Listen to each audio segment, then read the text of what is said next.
তো hey guys, I hope সবাই আছো ভালো, আর আমিও ভালো আছি। তো ঘটনাটা হয়েছে, আজকে ঘুমাচ্ছিলাম আমি, তা আমার বন্ধুরা ভাইরা বললো মুর্শিদাবাদ যাবে ঘুরতে 15ই আগস্টে। তো আমি প্রথমে রাজি হচ্ছিলাম না বলে খুব একটা ওদেরকে পাত্তা দিইনি। তো এখন দেখছি যেতেই হবে, সেই জন্য হাতে আর 20 মিনিট টাইম আছে। আমাকে এক্ষুনি বেরোতে হবে, গল্প পরে করবো, ট্রেন ধরতে হবে 10টার ট্রেন। তো এখন 9টা 40 বেজে গেছে। তো পরে কথা বলছি ওখানে গিয়ে। আমি প্রথমেই তোমাদেরকে বলেছিলাম আমার হাতে খুব একটা সময় নেই, তাই আমি তাড়াতাড়ি করে চলে গেলাম কৃষ্ণনগর স্টেশনে। আর গিয়ে দেখি আমার বন্ধুরা দাঁড়িয়ে আছে, আর তার মধ্যেই চলে আসলো ট্রেনটা। মুর্শিদাবাদের কথা শুনলে আমাদের মধ্যে প্রথমত বসে হাজারদুয়ারি, আখড়ার বাগান বাড়ি, জগৎ শেঠের বাড়ি, মতিঝিল, 1100 কবর, আরও নানান রকম ইত্যাদি। আমার কথা বলতে গেলে এর আগে আমি একবার গেছিলাম মুর্শিদাবাদ, তো তখন আমি শুধু হাজারদুয়ারিটাই দেখেছিলাম, বাকি আমার কিচ্ছু দেখা হয়েছিল না। এই প্রথম আমি এত কিছু দেখতে চলেছি আজকে। আমাদের কৃষ্ণনগর থেকে মুর্শিদাবাদ যেতে সময় লাগে পুরো 2 ঘন্টা, আর এই 2 ঘন্টায় আমার বন্ধুরা কি করবে সেটা বুঝতে পারছিল না বলে ট্রেনের মধ্যে লুডো খেলা শুরু করে দিল। তারপরে দেখতে দেখতে আমরা পৌঁছে গেলাম মুর্শিদাবাদ স্টেশনে। যেহেতু 15ই আগস্ট ছিল সেই জন্য ভালোই ভিড় হয়েছিল স্টেশনে। তারপর আমরা চলে গেলাম স্টেশনের বাইরে, আর গিয়ে আমরা একটা টাঙ্গা গাড়ি খুঁজছিলাম যেটাতে আমরা সারাদিন ঘুরবো। আর টাঙ্গা গাড়ি খুঁজতে খুঁজতে একটা কাকা এসে আমাদেরকে বললো যে ওনার গাড়িতে আমরা যাবো নাকি।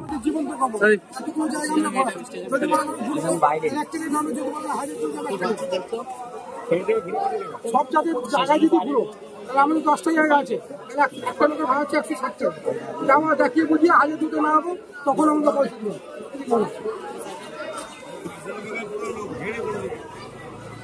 টোটালটা ঘুরবেন আমাদের খোলা কথা আছে, পরে আপনি যাবেন আবার 50 টাকা লাগবে, একটা জায়গায় যাবেন 100 টাকা লাগবে। প্রথমে ঘোড়ার গাড়ি তো পাগল করতে হয়েছে, জিনিসটা মোটামুটি ভালোই হবে। তো আমরা এতক্ষণ ধরে আলোচনা করলাম কাকার সাথে যে কয় টাকা ভাড়া নেবে, কি হবে, কোথায় কোথায় নিয়ে যাবে। তো অনেক কষ্ট করে রাজি করালাম 100 টাকায়, কাকা রাজি হয়ে গেছে। তো মুর্শিদাবাদ আমি এর আগে এসেছি, শুধু হাজারদুয়ারি ঘুরেছি, তো আর কোথাও যাইনি। আজকে মনে হয় ঘোরা হয়ে যাবে, মুর্শিদাবাদ ঘোরাটা কমপ্লিট হয়ে যাবে। তো এটা টাঙ্গা স্ট্যান্ড দেখতে পাচ্ছ, কাকা ঘোড়া আনতে গেছে, ও সাদা ঘোড়া। তো দেখতে পাচ্ছ কাকা গাড়ি নিয়ে আসছে, আজকে খুব ঘুরবো।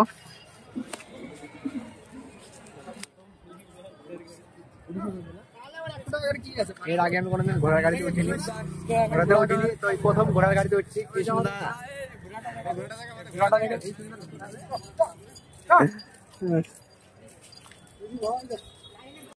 তো আমরা গাড়িতে উঠে বসে আছি, কারো প্যাসেঞ্জার খুঁজছে। তো তোমরা চাইলে হাজারদুয়ারি আসলে ঘোড়ার গাড়িতে উঠতে পারো। প্রথম উঠছি আমি। মুর্শিদাবাদের রাস্তায় অনেক রকম গাড়ি চললেও আজও চলছে এই টাঙ্গা গাড়ি। এটাও একটা মুর্শিদাবাদের ঐতিহ্যের মধ্যে পড়ে। আর তোমরা যদি কখনো মুর্শিদাবাদ আসো তাহলে এই টাঙ্গা গাড়িতে একবার উঠো, খুব ভালো লাগবে। আমি তো এটাতে প্রথমবার উঠেছি, আমার বেশ ভালোই লাগছিল।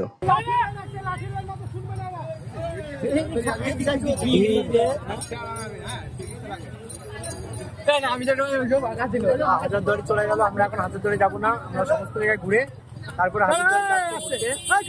এখন প্রচন্ড পরিমাণে ভিড় এখানে দেখতে পাচ্ছ, খুব ভিড় হয়েছে। তো এখন যাবো না, ঘুরে তারপরে যাবো।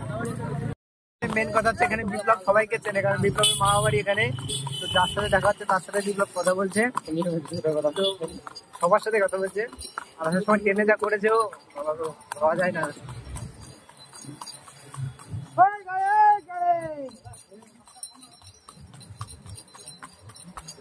আমরা প্রথমেই চলে আসলাম কাঠগোলা বাগান বাড়ি। এই বাড়ির মধ্যে দেখার মতন অনেক কিছু। এই বাড়িতে প্রবেশ করতে গেলে টিকিট কাটতে হয়, আর টিকিটের মূল্য মাত্র 20 টাকা। আমাদের এখানে টিকিট কাটতে হয়নি, কারণ বিপ্লবের এখানে মামা বাড়ি ছিল, সেই জন্য ওর চেনা জানা ছিল সবাই, তাই আমাদের গেট পাসটা ফ্রি হয়ে গেল। এখানে লোকাল ছেলে মেয়েদের কোনো টিকিট লাগে না, আর বিপ্লবও একদিক থেকে এখানকার লোকাল, কারণ বিপ্লব এখানে 18 বছর কাটিয়েছে।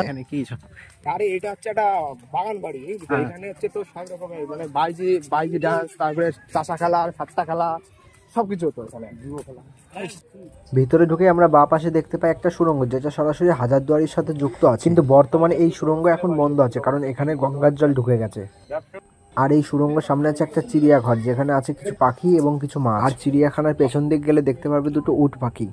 তারপরে আমরা দেখে নিলাম এই বাগান বাড়ির মেন মহল। আর এই মহলের সামনে ছিল একটা বড় পুকুর, যেখানে ছিল রং বেরঙের মাছ। আর তার একটু ভিতরে গেলেই দেখতে পারবো আমরা একটা মন্দির, আর তার সামনেও রয়েছে একটা পুকুর, যেখানেও রয়েছে অনেক বড় বড় মাছ। আমাদের বাগান বাড়ি দেখা কমপ্লিট হলে আমরা চলে গেলাম জগৎ শেঠের বাড়ি।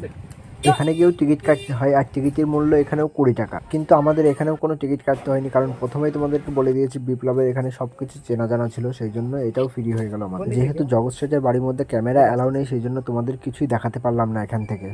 আর জগৎ শেঠের কথা বলতে গেলে জগৎ শেঠ ছিল অনেক ধনী ব্যক্তি, যার কাছ থেকে ইংরেজ আমলের ব্রিটিশরা এবং কি রাজা মহারাজারাও অনেক টাকা ধার নিত। জানি না কথাটা সত্য না মিথ্যে।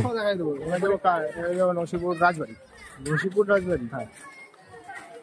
তো আমরা এখন যাবো নসিপুর রাজবাড়ি। আমাদের ঘোড়াটা আসছে, ঘোড়া লাগে নাকি হোটেল ঘোড়া। তারপরে আমরা পৌঁছে গেলাম নসিপুর রাজবাড়ি। আর একটা কথা তো তোমাদের বলতে ভুলে গেছে, আমাদের সাথে যে দুটো ছেলে দেখছো, এই ছেলে দুটো আমাদের সাথে আমাদের ঘোড়ার গাড়িতে করে এসছে, তো সেই জন্য এরাও আমাদের সাথে ঘুরছে।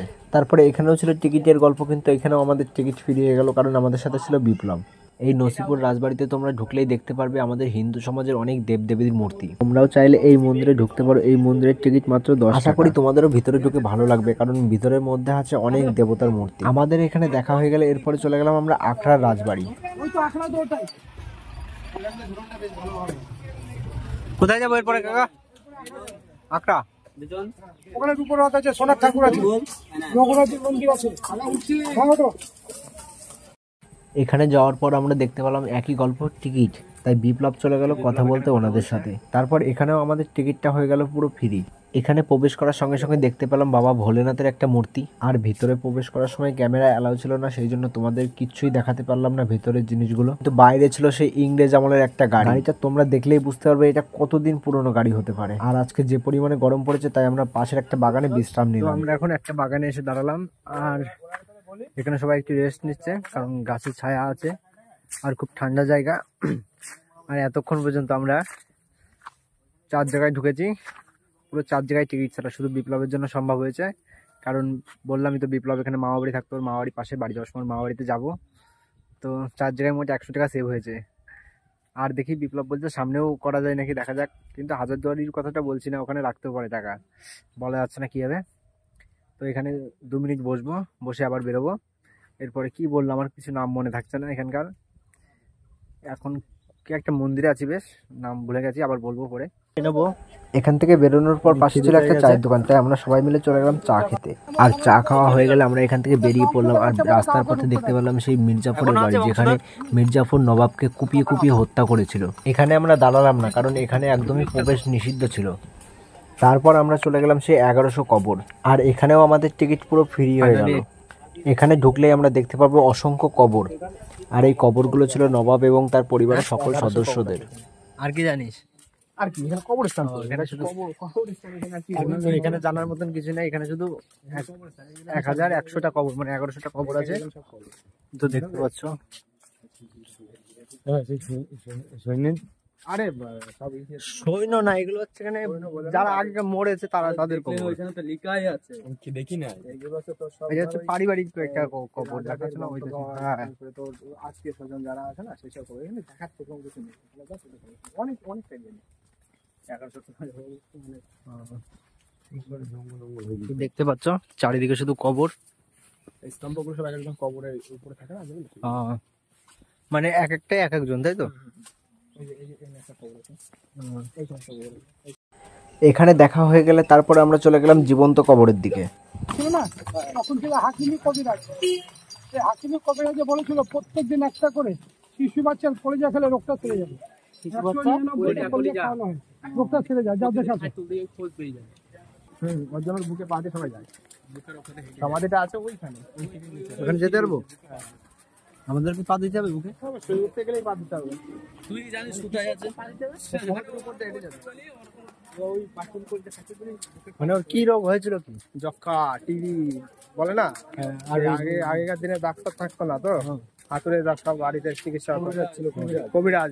তখন একজন বলেছিল ওর নাকি প্রতিদিন একটা করে শিশু বাচ্চার কলিজা খেতে, কলিজা মানে কি বলতো, হার্ড হার্ড, এবার ওইটা খাইতে হবে। হ্যাঁ, ও খাইতে হবে। একদিন ধরা পড়ে গেল, ধরা পড়ে যাওয়ার পরে তারপরে জীবন্ত সমাধি দিয়েছিল। এই যে এই সিঁড়ির নিচে আছে, এই সিঁড়ির নিচে, ওই দিকটা গেলে দেখা যাচ্ছে। আগে দেখেছি তাহলে, এই দিকে চল, বাড়ার টিকিট খাবে 2 টাকা টিকিট।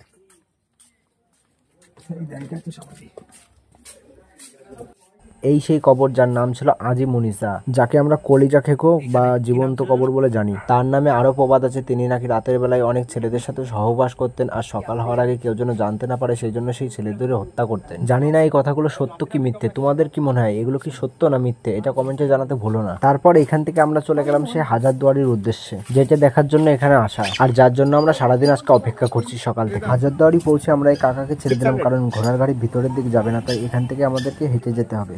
ইমামবাড়ি মানে কি? এটা বাড়ি, ইমামবাড়ি মুসলিমদের। এখানে মুসলিমদের সব খেলা অনুষ্ঠান হয়, মানে কিছু বলতে বড় বড় অনুষ্ঠানগুলো হয় এই বাড়ির মধ্যে হয়।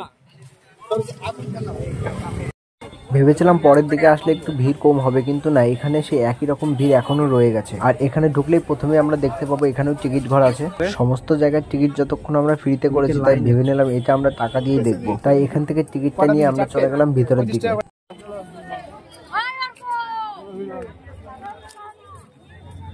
ভেবেছিলাম এই টিকিটটা ছাড় হয়ে যাবে, কিন্তু হলো না। তো ঠিক আছে, শেষ বাজার একটা টিকিট কাটাই যায়। তো দেখতে পাচ্ছ ফাইনালি হাজারদুয়ারি।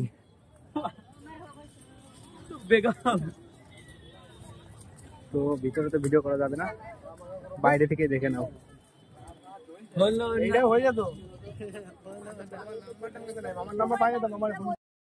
তো এই যে প্রবেশ পথ, একটু পরে ফোন বন্ধ করে দিতে হবে, কারণ ফোন নিয়ে ভিতরে ঢোকা যায় না।